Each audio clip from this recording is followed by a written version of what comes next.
martes y a esta hora de la mañana vamos a saludar con el doctor Jorge Sosa, coordinador de la Unidad Técnica Legislativa. Doctor Sosa, buenos días, bienvenido. Muchas gracias por la invitación, Jaime. Doctor, bueno, hoy se reúne el CAL a las 15:20. Hoy van a tratar ya este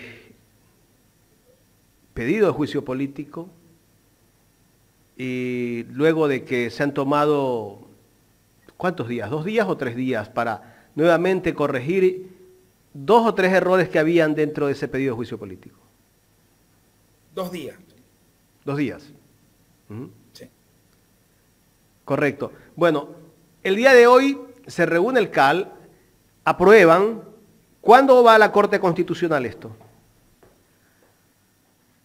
Bueno, lo que tiene que hacer el CAL el día de hoy es abocar conocimiento justamente del escrito en el cual se completa, podríamos decir, lo que resolvió el mismo CAL en la resolución anterior.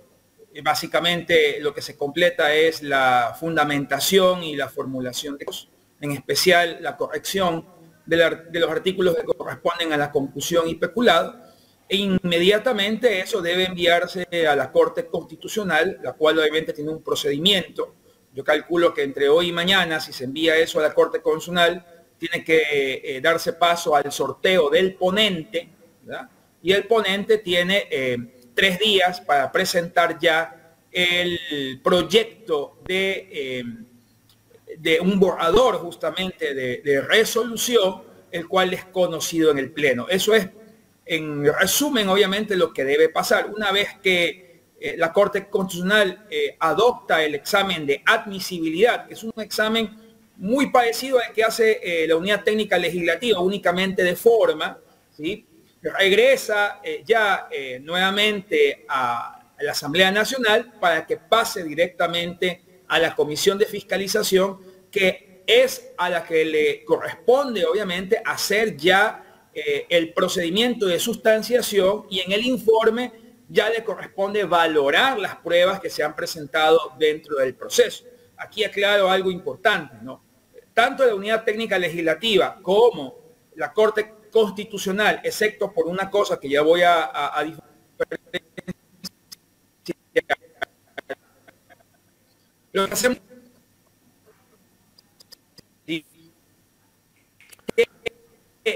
¿Tenemos algún problema con el internet?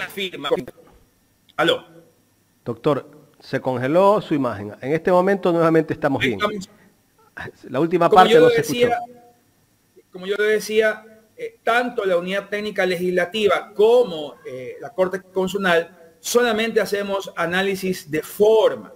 ¿Qué es la forma? Verificar las firmas, obviamente que estén las terceras partes de los miembros de la Asamblea Nacional, que las firmas sean verídicas, que conste la prueba, que exista obviamente el respaldo de la prueba, si es documental, que exista coherencia nada más. La debida función es que haya lógica entre los fundamentos de derecho y las conclusiones, es decir, es una cuestión nada más de observar que la argumentación es lógica, ¿sí? Y que conste la formulación de cargos, es decir, por ejemplo, que el delito de peculado y concusión se refiera específicamente a los artículos que constan en la Constitución, a los artículos que constan en el Código Orgánico Integral Penal, y que obviamente se relacionan con el artículo 129, numeral 2 de la Constitución de la República del Ecuador. Sí, son nada más requisitos de forma, ¿no? Ni a la Unidad Técnica Legislativa ni a la Corte Constitucional le corresponde hacer una valoración de la prueba,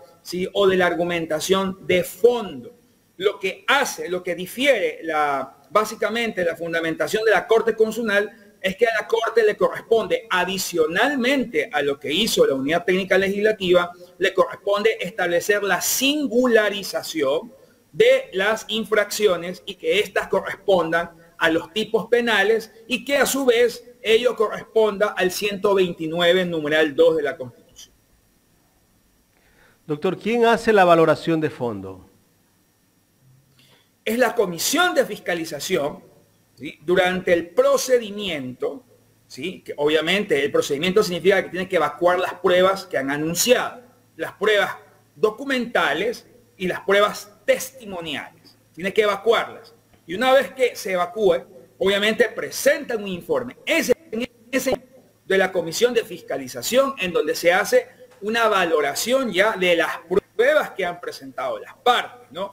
Ahí puede haber dos opciones: que de la Comisión de Fiscalización salga un informe que recomienda, ¿sí?, obviamente la censura y destitución, o un informe que recomienda el archivo de la causa. En cualquiera de los dos casos, eso va a pasar al Pleno, que es el que técnicamente tiene que decidir si prosigue, continúa obviamente con el trámite y abre, podríamos decir ya formalmente, el juicio político, o lo archiva definitivamente.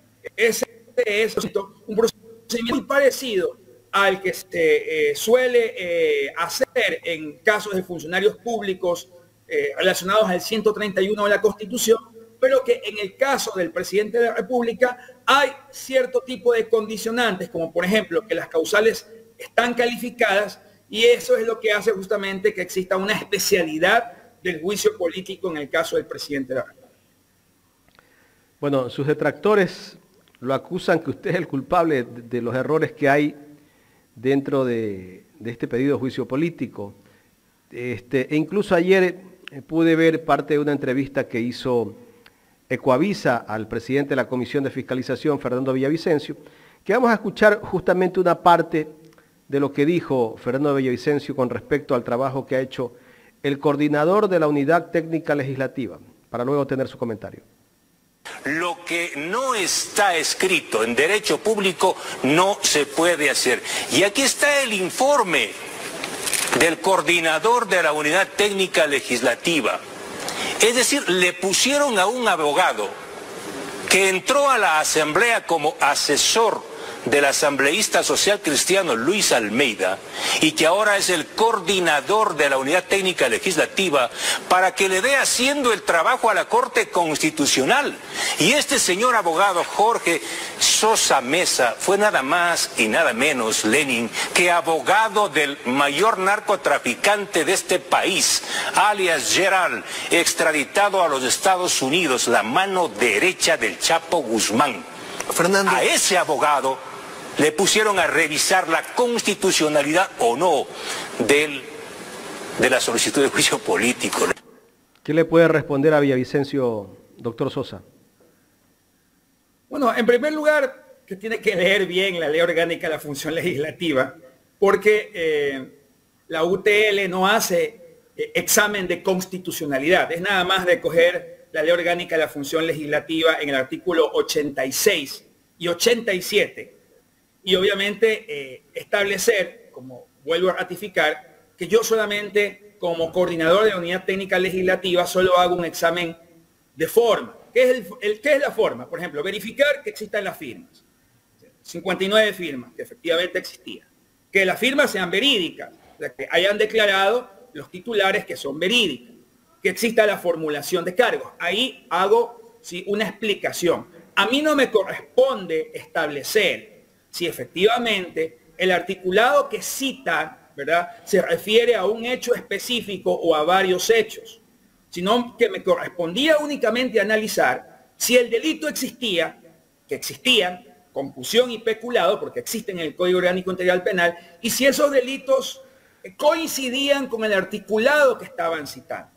Ellos alegan, y eso ya es un examen de fondo, que citaron un artículo un artículo vigente en el 2014 y que se reformó en el 2017, ¿sí? Obviamente la reforma entró 180 días después, sobre la base de que existieron hechos, ¿sí?, que coinciden justamente con la vigencia del artículo que ellos citaron, y que como al ser delitos continuados, luego obviamente van haciendo podríamos decir una cronología de hechos que abarcan desde julio del 2021 o desde la posesión del presidente el 24 de mayo, ¿no? Y sobre esa base el artículo se encontraba vigente, pero ¿sí?, como Unidad Técnica Legislativa yo no tenía competencia para hacer el análisis de la ultraactividad o de la aplicación retroactiva de la norma, sino que únicamente me correspondía examinar si existía el delito,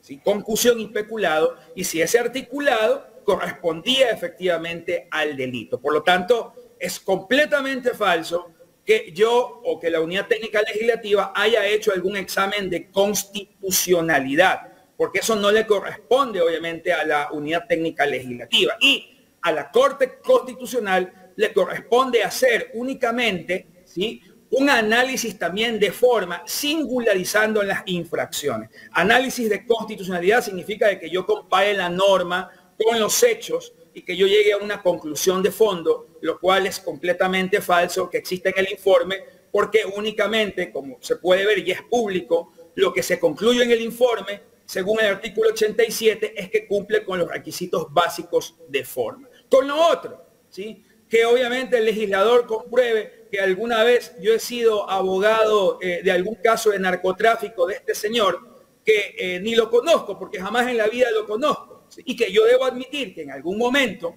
como experto en derecho internacional, me comentaron, me consultaron, no sobre los casos de narcotráfico del señor, sobre si podía ser extraditado o no desde Colombia, como experto en temas de derechos humanos y derecho internacional. Pero ahí, obviamente, emplazo yo al legislador que me demuestre, ¿sí?, que yo he sido abogado, porque jamás he ejercido derecho penal, de algún caso de narcotráfico del señor Yela, lo cual obviamente yo puedo probar documentadamente que en mi vida, ¿sí?, he sido abogado patrocinador de un caso de narcotráfico del señor Yela. Y lo que se me consultó, vuelvo a repetir, creo que de ahí obviamente viene el hecho de cómo hacen esta campaña de desprestigio por parte del gobierno para intentar enlodar, ¿sí?, no observaciones sobre el informe, sino únicamente sobre mi persona, ¿sí? De ahí obviamente tratan de enlodar obviamente mi prestigio, que yo como abogado en derechos humanos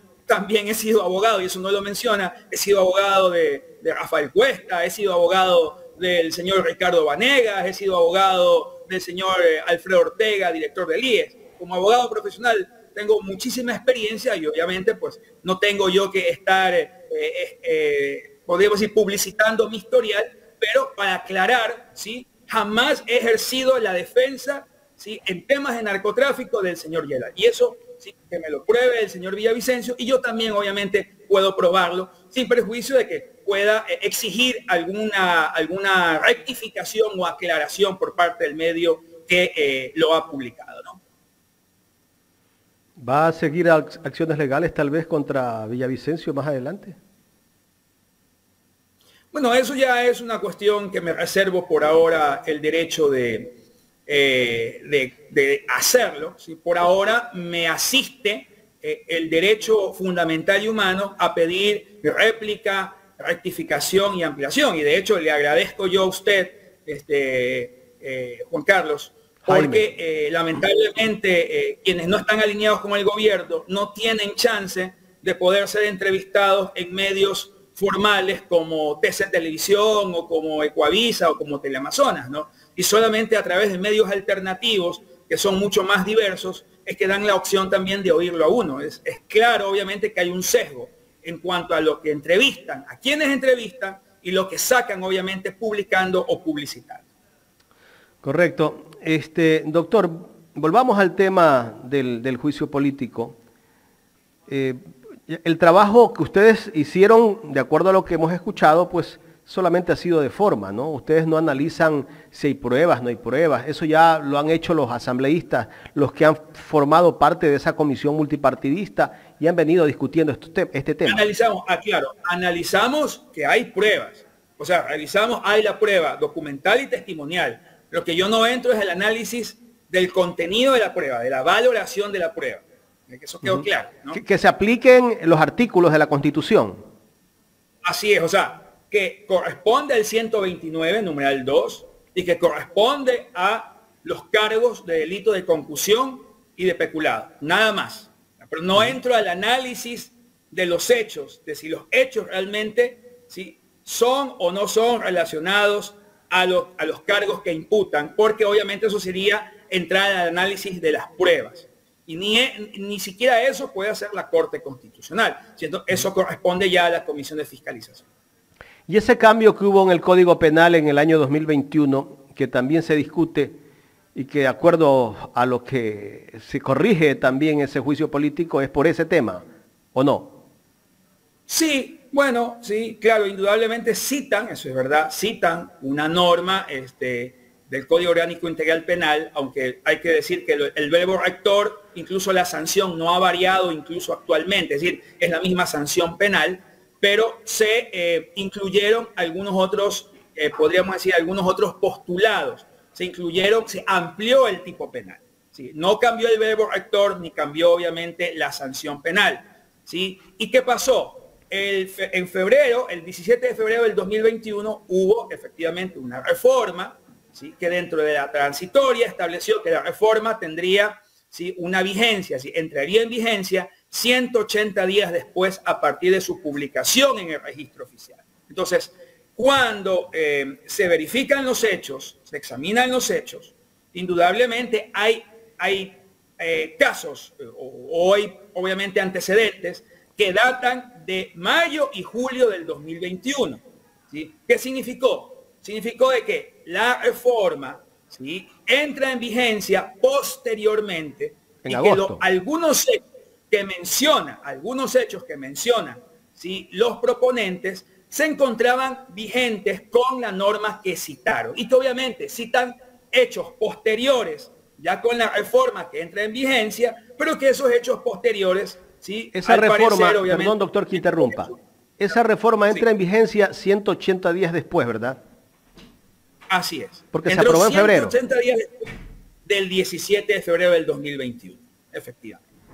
Así es decir, que hay hechos de mayo y de julio, por ejemplo, el nombramiento de Luque, que es de julio del 2021, en el cual la norma se encontraba, ¿sí? Perfectamente citada. Posteriormente, obviamente, citan otros hechos, ya del 2022 y del 2023, en cuyo caso la norma aplicable ya es, obviamente, la nueva reforma, y es ahí donde queda la duda si citaron, obviamente, una norma derogada, ¿sí?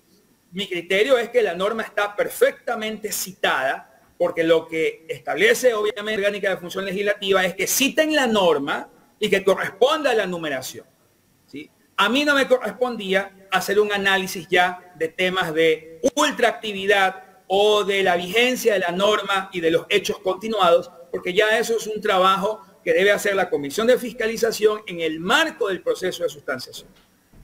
El trabajo que hace la Comisión de Fiscalización es después de que pasa por la Corte.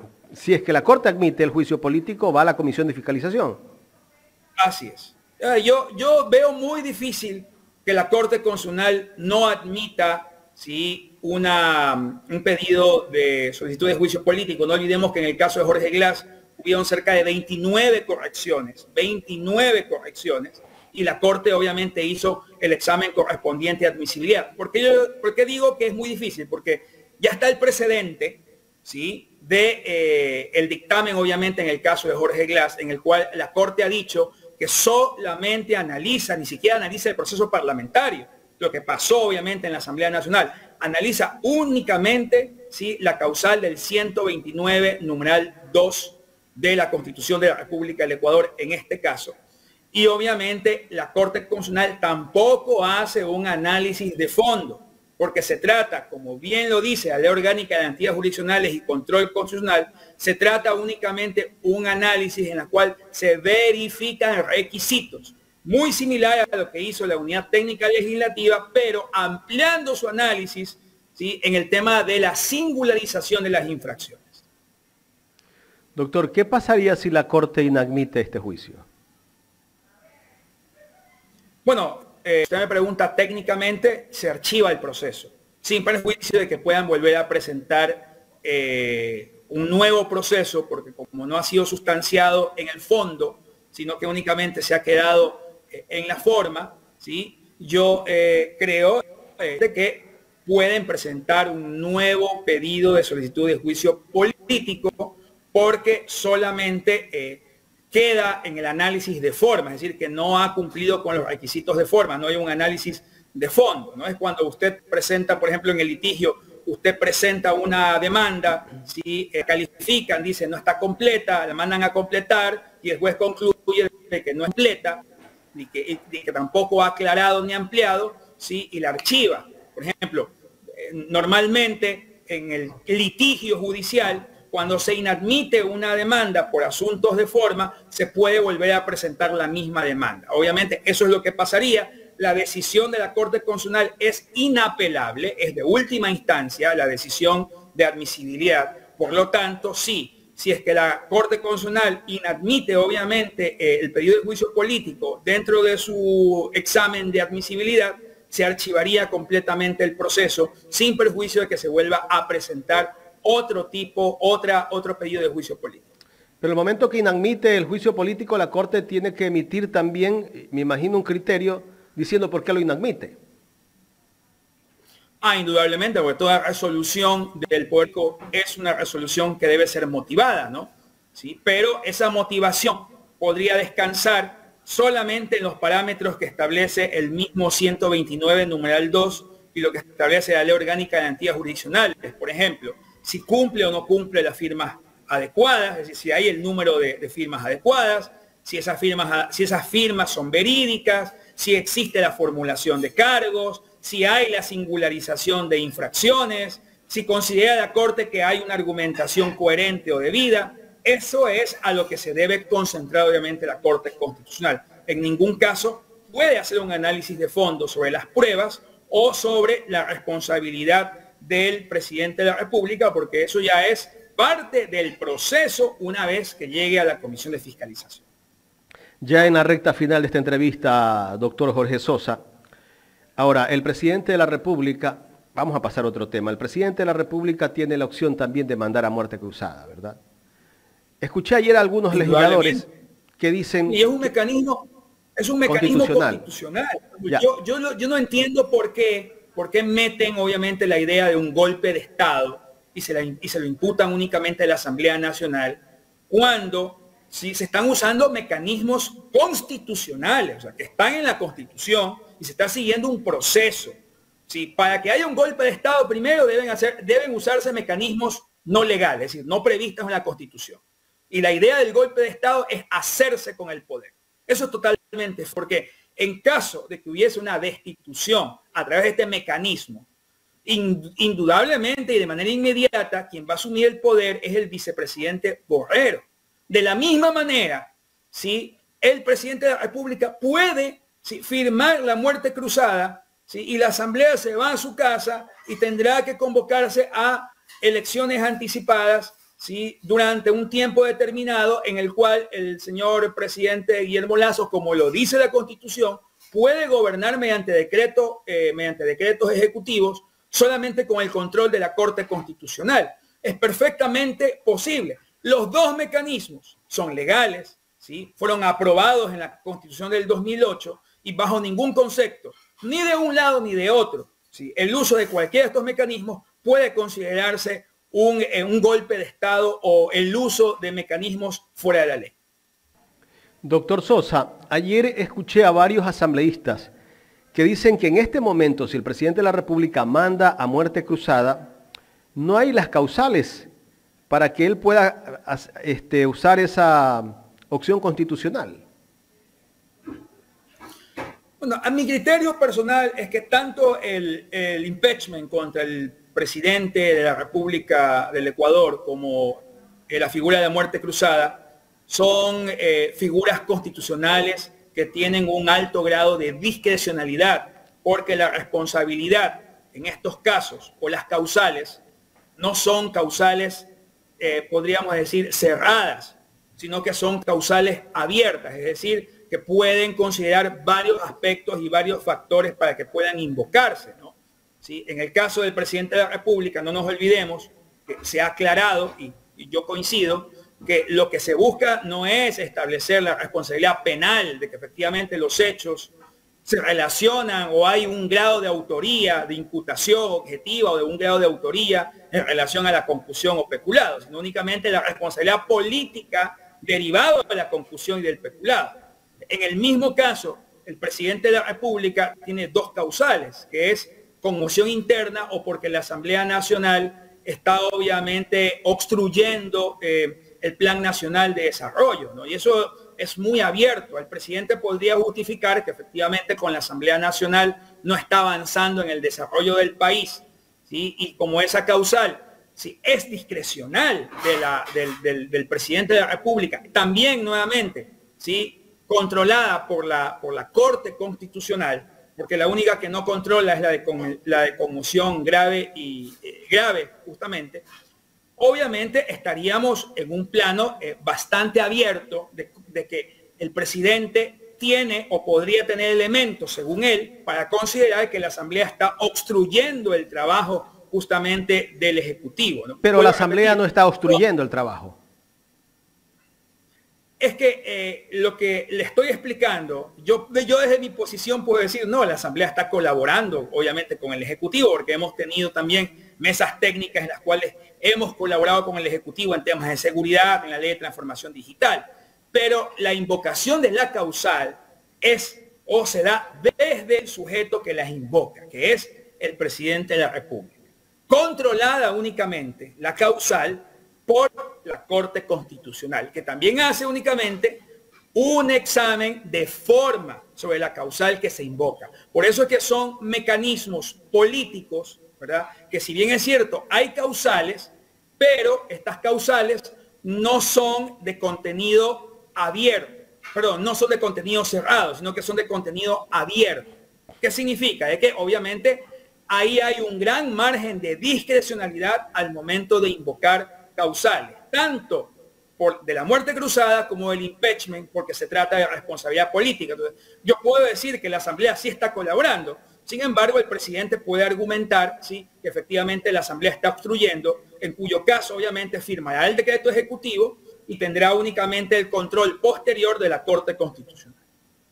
Ahora, los asambleístas que ayer justamente fueron entrevistados por Ecuavisa decían que no van a acatar una muerte cruzada si el presidente de la República emite ese decreto de muerte cruzada. Eso sí me parece un error.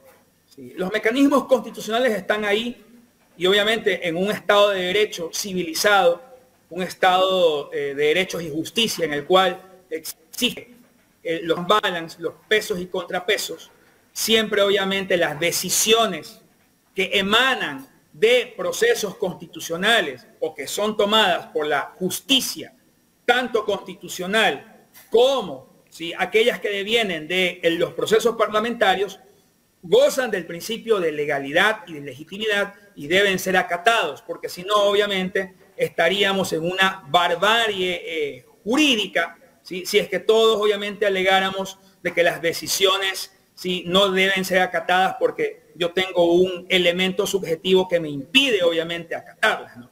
Si los mecanismos, esto se aplica en los dos casos, tanto si la Corte Constitucional admite el proceso político, ¿sí?, debe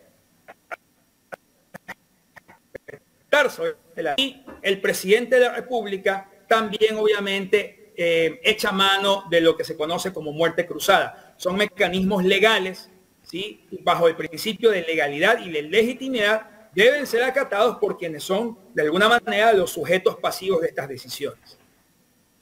Doctor Jorge Sosa, quiero agradecerle por habernos dado parte de su tiempo para conversar aquí en Ecuador en Directo. Muchísimas gracias, Ecuador en Directo, y siempre felicito a este tipo de medios, ¿verdad?, que como yo lo dije, son medios diversos, alternativos, en los cuales uno puede expresar su opinión, defenderse también y poder tener otra visión distinta a los medios tradicionales, con los cuales siempre hay una línea y un sesgo con respecto a quienes entrevistan y a qué obviamente noticia publican. Muchísimas gracias más bien a usted por darme la oportunidad. Gracias al doctor Jorge Sosa, coordinador de la Unidad Técnica Legislativa de la Asamblea.